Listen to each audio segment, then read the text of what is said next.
Malam itu Rahman, seorang sopir truk yang sudah berpengalaman, harus mengantarkan muari Jakarta menuju Semarang. Karena muatan harus tiba pagi-pagi, dia memutuskan untuk mengambil jalur Alas Roban meskipun sudah hampir tengah malam. Jalur ini terkenal sepi, gelap, dan penuh tikungan tajam. Tapi Rahman berpikir, aku udah biasa lewat sini, gak ada apa-apa.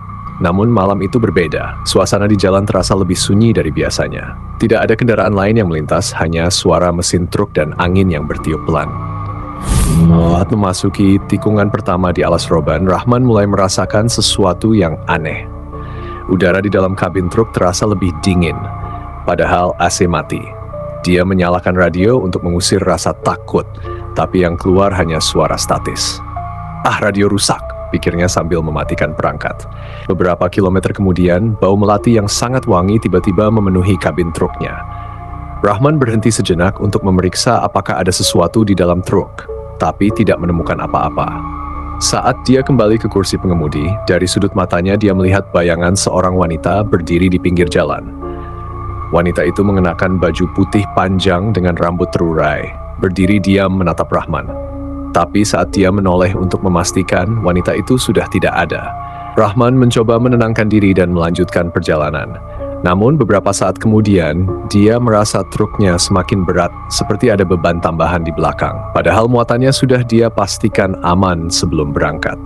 Saat dia melihat ke spion, jantungnya hampir berhenti. Di atas bak truknya terlihat beberapa bayangan duduk diam menatap ke arah kabin. Wajah mereka tidak jelas, hanya terlihat mata yang kosong dan menyorotkan kegelapan. Rahman panik, tapi dia ingat pesan orang tuanya. Jangan pernah berhenti di Alas Roban, apapun yang terjadi. Dia membaca doa dengan suara keras sambil terus melaju meskipun truknya terasa semakin sulit dikendalikan. Setelah melewati tikungan terakhir, beban truknya mendadak terasa normal kembali. Udara di dalam kabin kembali hangat, dan suara-suara aneh pun menghilang. Tapi Rahman tidak berani menoleh ke belakang. Dia terus memacu truknya hingga keluar dari kawasan Alas Roban. Sesampainya di warung kopi di pinggir jalan, Rahman berhenti untuk menenangkan diri.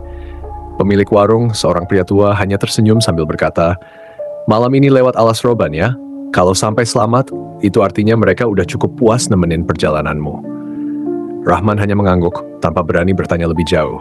Sampai sekarang, dia masih sering memikirkan bayangan-bayangan di atas truknya malam itu. Alas Roban menyimpan cerita dan misteri yang tidak pernah terpecahkan. Apakah cerita ini nyata atau hanya imajinasi? Satu hal yang pasti, jalur ini akan terus menjadi salah satu tempat paling menyeramkan di Indonesia. Jadi, masih berani lewat Alas Roban malam-malam?